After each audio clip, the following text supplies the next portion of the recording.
Halo, Assalamualaikum warahmatullahi wabarakatuh. Saya Putri Rizkiah, NIM 53050220031. Di sini saya akan memenuhi tugas mereview tentang materi-materi sebelumnya yang sudah dijelaskan oleh Bapak Zaki. Yaitu saya akan menjelaskan di bagian pertemuan ketiga esensi manusia menurut aliran materialisme dan idealisme. Oke. Yang pertama itu ada materialisme. Materialisme ini adalah aliran filsafat yang membahas esensi kenyataan. Termasuk halnya esensi manusia adalah hal yang bersifat materi atau fisik. Jadi hal bersifat fisik ini adalah sesuatu yang menempati ruang dan waktu, yang dapat diobservasi, dapat diukur, dapat dihitung.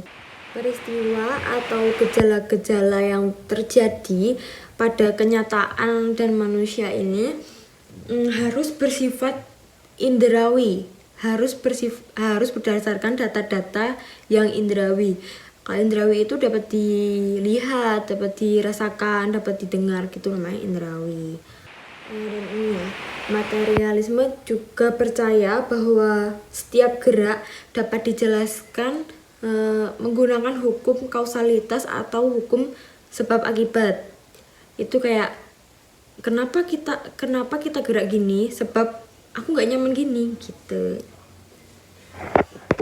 Nah, selanjutnya manusia juga dianggap sebagai makhluk deterministik atau yang ditentukan oleh kekuatan eksternal. Jadi kayak setiap perilaku yang kita lakukan itu pasti ada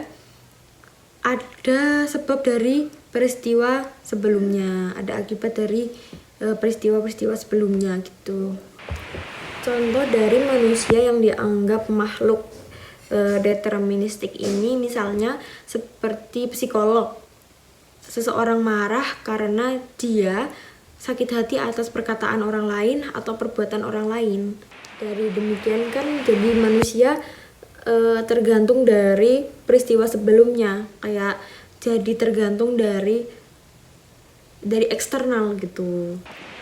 Dengan demikian hakikat atau esensi manusia menurut materialisme ini adalah manusia adalah bagian dari alam semesta yang berupa materi. Manusia ini juga dianggap sebagai mesin dari perkumpulan antara sel dan saraf yang berjalan secara mekanisme. Nah, yang kedua ini ada idealisme.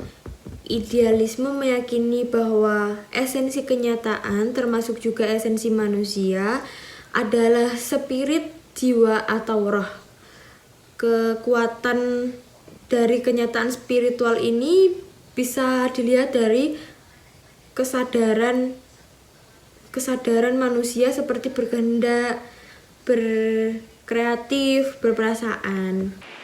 Nah, kekuatan alam ini emang diyakini ada, namun keberadaannya ini cuma dianggap sebagai manifestasi atau perwujudan dari kekuatan sejati yang lebih tinggi, yaitu Tuhan.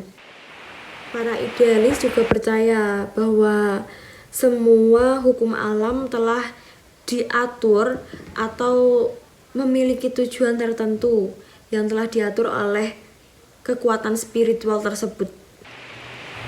Sumber penggerak manusia adalah kekuatan internal atau jiwa, dan tubuh atau materi itu hanya untuk mengekspresikan jiwa dalam bentuk perilaku maupun bentuk budaya. Kedudukan dan tindakan manusia sudah diatur dan ditentukan oleh roh absolut. Tidak ada kebebasan manusia baik secara individu maupun kolektif. Meskipun demikian, ada subaliran idealisme yang menekankan kebebasan manusia, yaitu aliran personalisme. Personalisme ini menekankan bahwa roh bersifat pribadi atau individual. Dengan demikian, setiap individu mempunyai kebebasan untuk mengekspresikan dirinya sendiri. Oke, dari penjelasan dua itu kan yang pertama ada materialisme dan idealisme. Kalau materialisme ini tentang esensi kenyataan tentang materi atau fisik.